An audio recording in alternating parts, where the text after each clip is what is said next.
Bismillah wassalatu wassalamu ala Rasulillah wa ala alihi wa man tabi'ahum bi ihsanin ila yaumil qiyamah, amma ba'd.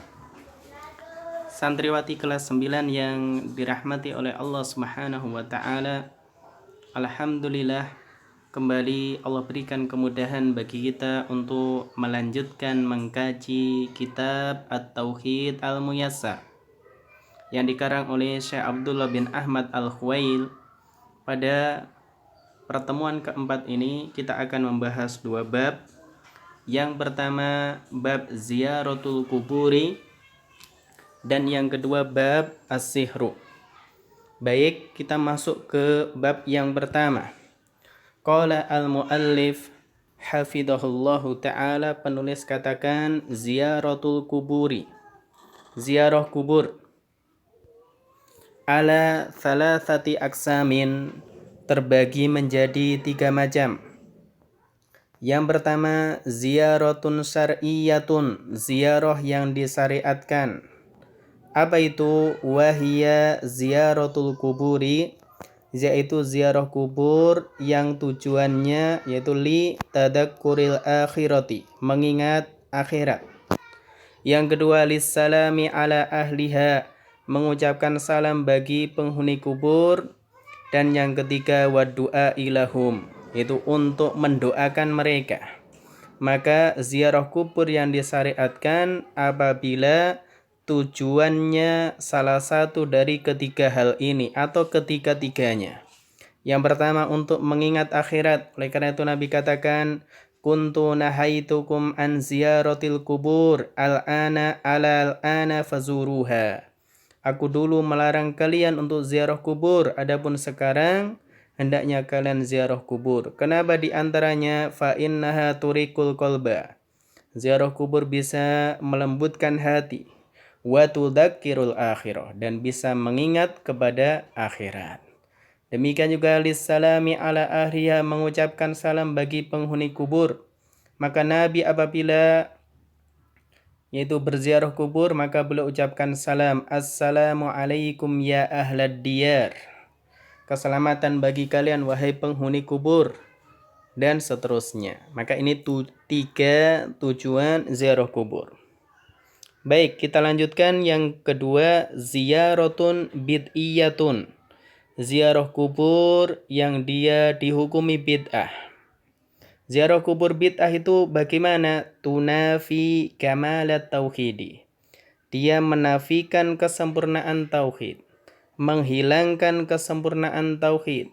Wahia wasilatun min wasaili syirki. Dan dia termasuk salah satu sarana yang bisa mengantarkan kepada kesyirikan. Min dalika, diantaranya ziarah bid'iyah qasdu ibadatillahi indal qabri. Dia ziarah kubur tujuannya beribadah kepada Allah, namun indal qabri, di sisi kubur. Ini kenapa dikatakan bid'ah? Karena Nabi dan para sahabatnya tidak pernah melakukan hal ini. Dia beribadah kepada Allah di sisi kubur. Biasanya punya i'tiqad, punya keyakinan tertentu bahwasanya ibadah di sisi kuburan tersebut memiliki keutamaan, padahal tidak ada dalilnya. Maka ini termasuk ziarah bid'iyah, meskipun ibadahnya untuk Allah. Yang kedua, qasdut tabarruki biha, seorang ziarah kubur tujuannya untuk tabarruk, yaitu tolabul barokah, mencari keberkahan dari kuburan tersebut. Maka ini juga termasuk bid'ah, karena Allah tidak pernah yaitu menjelaskan bahwasanya ada keberkahan pada kuburan tertentu. Yang ketiga, ihda'ut thawabi indaha, menghadiahkan pahala di sisi kubur atau untuk penghuni kubur. Maka ini juga bid'ah. Dan yang keempat, saddur rihali ilaiha, melakukan perjalanan jauh sampai safar ilaiha, untuk ziarah kubur. Maka Nabi katakan la tusaddur rihal illa ila thalathati masajid. Tidak boleh seorang safar melakukan perjalanan jauh kecuali ke 3 masjid, yaitu safar untuk ibadah kecuali ke 3 masjid. Masjidil Haram wa Masjidi Hada wa Masjidil Aqsa. Masjidil Haram, Masjid Nabawi dan Masjid Aqsa. Wa nahwi dzalik dan selainnya. Maka ini di antara contoh-contoh ziarah bid'iyah. Baik, kita lanjutkan yang ketiga, ziyaratun syirkiyatun, ziarah yang dihukumi syirik. Yaitu tunafit tauhida, ini akan menghilangkan tauhid. Wahia, yaitu sarfu syai'in min anwa'il ibadati li sahibil qabri, memberikan sebagian dari jenis ibadah untuk penghuni kubur. Mithlu, contoh, an yad'uwahu min dunillahi, yaitu an yad'uwahu min dunillah, berdoa kepadanya selain Allah Subhanahu wa ta'ala. Jadi dia meminta kepada penghuni kubur, berdoa kepadanya, bukan mendoakannya tapi justru meminta doa kepadanya. Maka ini termasuk ziarah syirkiyah. Baik, yang kedua, al-isti'anatu wal istighatsatu bihi, meminta pertolongan dan meminta bantuan kepada penghuni kubur, minta bantuan ketika susah, istighatsah. Maka ini termasuk ziarah syirkiyah. Yang ketiga, ad-dabhu wan nadru lahu, menyembelih hewan atau bernadar untuk penghuni kubur. Wa nahwi dzalik dan selainnya, maka ini termasuk ziarah syirkiyah. Baik, sudah selesai bab ziaratul kubur. Sekarang kita masuk bab berikutnya, as-sihru. Qala al-musannif hafidhahullahu ta'ala, Syekh Abdullah Al-Khuwail, beliau mengatakan as-sihru, sihir. Ta'rifuhu, definisi sihir, lughatan, secara bahasa, ma khafiya walatafa sababuhu, itu sesuatu yang tersembunyi dan lembut sebabnya. Jadi kata-kata sin, ha, ra ini menunjukkan sesuatu tersebut tersembunyi dan lembut sebabnya. Maka ada istilah yaitu waktu sahur karena malam hari tersembunyi. Wastilahan, adapun secara istilah, ruqa wa azaimu wa ta'awidu wa adwiyatun wa aqaqiru tu'athiru 'alal qalbi wal badani biidnillahi, yaitu ruqyah, kemudian jimat-jimat, kemudian mantra-mantra, kemudian obat-obatan, ramuan-ramuan, tu'athiru 'alal qalbi, yang memberikan pengaruh kepada hati dan badan, biidnillah, dengan izin Allah. Baik, kemudian aqsamus sihri, macam-macam sihir. Kismani, sihir terbagi menjadi dua. Yang pertama, syirkun akbar, syirik besar. Wa huwa alladhi yakunu biwasitatil jinni wasyayatini. Kapan sihir itu dihukumi syirik besar? Yaitu sihir yang biwasitatil jinni wasyayatin, lewat perantara jin dan syaitan, dengan bantuan jin dan syaitan. Ya'buduhum wa yataqarrabu ilaihim, maka orang yang melakukan sihir, dia beribadah kepada jin dan syaitan, mendekatkan diri kepada mereka, wa yasjudu lahum, bahkan sujud kepada mereka, liyusallitahum 'alal mashur, supaya jin dan syaitan bisa membantu tukang sihir untuk melakukan praktek sihir kepada orang yang disihir. Baik, yang kedua, fishun wa udwan. Jadi sihir itu hukumnya kefasikan. Wa huwa alladhi yakunu biwasitatil adwiyati wal aqaqiri wa nahwiha, yaitu sihir yang melalui perantara adwiyah, obat-obatan, ramuan-ramuan dan selainnya.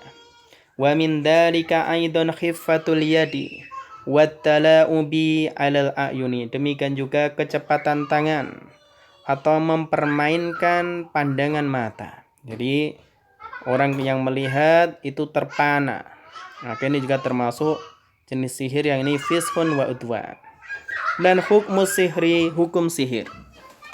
Yang pertama, in kana sihruhu minal qismil awwali, apabila sihirnya tergolong jenis yang pertama, fahuwa kafirun wa yuqtalu qatla riddatin, maka orangnya dihukumi kafir dan dibunuh, yaitu karena dia telah keluar dari Islam. Yang kedua, in kana sihruhu minal qismi tsani, apabila bentuk sihirnya termasuk golongan yang kedua, maka la yukfar, tidak dikafirkan. Golongan yang kedua itu biwasitatil adwiyati wal aqaqir, lewat perantara obat-obatan, ramuan-ramuan dan yang semisalnya. Maka la yukfaru, tidak dikafirkan, walakinnahu yu'addu fasikon asiyan, akan tapi orang yang melakukannya dianggap orang yang telah melakukan, yaitu dianggap orang fasik dan orang yang bermaksiat. Wa yuqtalu min babi daf'is sa'ili idza ra'al imamu waliyul amri dzalik, dan boleh jadi dibunuh apabila seorang imam atau pemimpin memandang daf'us sa'il, yaitu untuk mencegah terjadinya praktek sihir ini. Kemudian ad-dalilu ala anna sihra kufrun, dalil bahwasanya sihir ini kekufuran. Qauluhu ta'ala, yaitu firman Allah, wa ma yu'allimani min ahadin, dan tidaklah dua orang malaikat itu mengajari siapapun juga, hatta yakula innama nahnu fitnatun, hingga keduanya mengatakan sesungguhnya kami ini hanya ujian. Fala takfur, janganlah kalian kufur. Faman fa'alahu au ta'allamahu, maka siapa saja yang melakukan sihir atau mempelajarinya, auradiya bihi, atau dia ridho dengan sihir tersebut, maka kafaro, dia kafir, wa kharaja minal islami, dan keluar dari Islam. Yang berikutnya hukmun nusrati, hukum nusroh. Apa itu nusroh? An-nusratu hiya fakkus sihri anil mashuri. Nusroh adalah menghilangkan sihir dari orang yang terkena sihir. Wahiyya nau'ani, nusroh ini ada dua macam. Yang pertama, halus sihri bisihri mithlihi, menghilangkan sihir dengan sihir yang semisal. Jadi menghilangkan sihir dengan sihir. Wahiyya muharramun, maka ini hukumnya haram. Wa min amalis syaitani, termasuk di antara amalan syaitan. Yang kedua, halus sihri birruqyati wa ta'awudati syar'iyyati, menghilangkan sihir dengan ruqyah atau dengan at-ta'awudat asy-syar'iyyah, dzikir-dzikir syar'i, bacaan-bacaan yang diajarkan oleh Nabi, wal adwiyatil mubahati, atau obat-obat yang hukumnya mubah, boleh. Fahada jaizun la syai'a fihi, maka ini hukumnya boleh, tidak diragukan. Jadi kesimpulannya hukum nusroh tidak semuanya haram, ada yang boleh dengan perincian tadi. Taib. Yang berikutnya at-tablighu anis saharati wat tahdziru minhum, yaitu memperingatkan para tukang sihir, memberitahu bahwasanya seseorang itu melakukan praktek atau sebagai tukang sihir, wat tahdziru minhum, dan mentahdir mereka, memperingatkan dari mereka. Yajibut tablighu anis saharati wat tahdzirun nasi minhum, maka wajib memberitahu tentang keberadaan para tukang sihir dan memperingatkan manusia dari mereka. Li'anna dzalika min ingkaril munkari, karena perbuatan tersebut termasuk bentuk mengingkari kemungkaran, wan nushi lil muslimina, dan memberi nasihat untuk orang-orang muslim. Jadi kalau ada tukang sihir, tukang santet, dukun dan semisalnya, wajib kita beritahu orang yang berwenang. Kemudian manusia diingatkan jangan sampai percaya kepada mereka atau datang kepada mereka. Kemudian ini perkara yang penting, alamatun yu'rafu bihas sakhiru, tanda-tanda diketahuinya seseorang itu sebagai as-sakhir, tukang sihir. Penulis katakan, idza wajadta alamatan wahidatan, apabila engkau mendapati satu tanda, min hadhil alamati, dari tanda-tanda berikut ini, fi ahadil mu'alijina, yaitu terdapat pada salah seorang yang dia mu'alid, yaitu orang yang mengobati orang yang sakit. Fahuwa sakhirun, padahal dia adalah tukang sihir, bila adna syakin, tanpa ada keraguan sedikit pun juga. Jadi kalau orang mengaku mu'alid, itu orang yang bisa mengobati orang yang sakit, tapi ternyata metode mengobatinya terdapat salah satu dari tanda-tanda berikut ini, hakikatnya dia sahir, tukang sihir. Apa tanda-tanda itu? Yang pertama, yas'alul marido anismihi. Dia bertanya nama pasiennya. Orang yang sakit ditanya namanya. Tidak namanya dia saja, wa ismi ummihi, dan nama ibunya. Jadi orang tersebut tanya, siapa namanya, siapa nama ibumu, ditanya. Maka ini salah satu tanda dia adalah sahir, tukang sihir. Yang kedua, ya'khudhu atharon min atharil marid. Dia mengambil salah satu dari yang dimiliki oleh orang yang sakit. Dia meminta barang orang yang sakit. Misalkan thawbun, bajunya, simagun, sorbannya, komisun, kamisnya, au ibaatun, atau abayanya, diminta. Maka ini salah satu tanda dia adalah sahir, tukang sihir. Yang ketiga, kitabatut tolasimi, yaitu dia menulis tolasim. Tolasim semacam jimat atau mantra atau bisa rajah. Au tilawatul azaimi wat tolasimi ghairil mafhumati. Dia membaca azaim, mantra-mantra atau jambi-jambi ghairil mafhumah yang tidak bisa difahami. Yang kelima, ahyanan yatlubu hayawanan bisifatin muayyanatin. Boleh jadi dia minta hewan dengan sifat tertentu. Ayam yang warnanya hitam semuanya misalkan. Atau kambing tertentu. Lihat bahahu untuk disembelih. Wala yadhkuru ismallahi alaih. Dan dia tidak menyebut nama Allah ketika menyembelihnya. Warubbama latoha bidamihi amakinal alimi atau amakinal alami minal maridi. Boleh jadi dia akan melumurkan darah hewan sembelihan tersebut, yaitu ke bagian tubuh orang yang sakit. Au yurmi bihi fi makanin kharabin, atau bangkai hewan tersebut dilemparkan ke tempat kosong begitu saja, tidak untuk dimakan, dikonsumsi. Setelah disembelih dibuang begitu saja. Maka ini tanda itu adalah sahir. Yang keenam, i'ta'ul maridi hijaban. Dia memberikan kepada orang yang sakit hijab, yaitu semacam jimat. Yahtawi ala murabbiatin, yang itu bentuknya segi empat misalkan. Bidakhiliha hurufun au arqamun, di dalamnya ada huruf dan angka-angka. Itu semacam rajah, ya, semacam rajah. Kemudian yutamtimu bikalamin ghairi mafhumin. Dia qomat kami dengan perkataan yang tidak bisa difahami. Jadi dia membaca mantra-mantra yang tidak bisa difahami, bukan bacaan Al-Quran. Kemudian yu'ti lil maridi awraqan yuhrikuha wa yatabakharu biha. Memberikan kepada pasien orang yang sakit awraq, kertas, yuhrikuha, untuk dibakar. Aw wa yatabakharu biha, atau untuk dibuang di air, ditenggelamkan. Dan yang kesembilan, yu'til marido asya'a yadfanuha fil ard. Dia memberikan kepada orang yang sakit sesuatu supaya dikubur.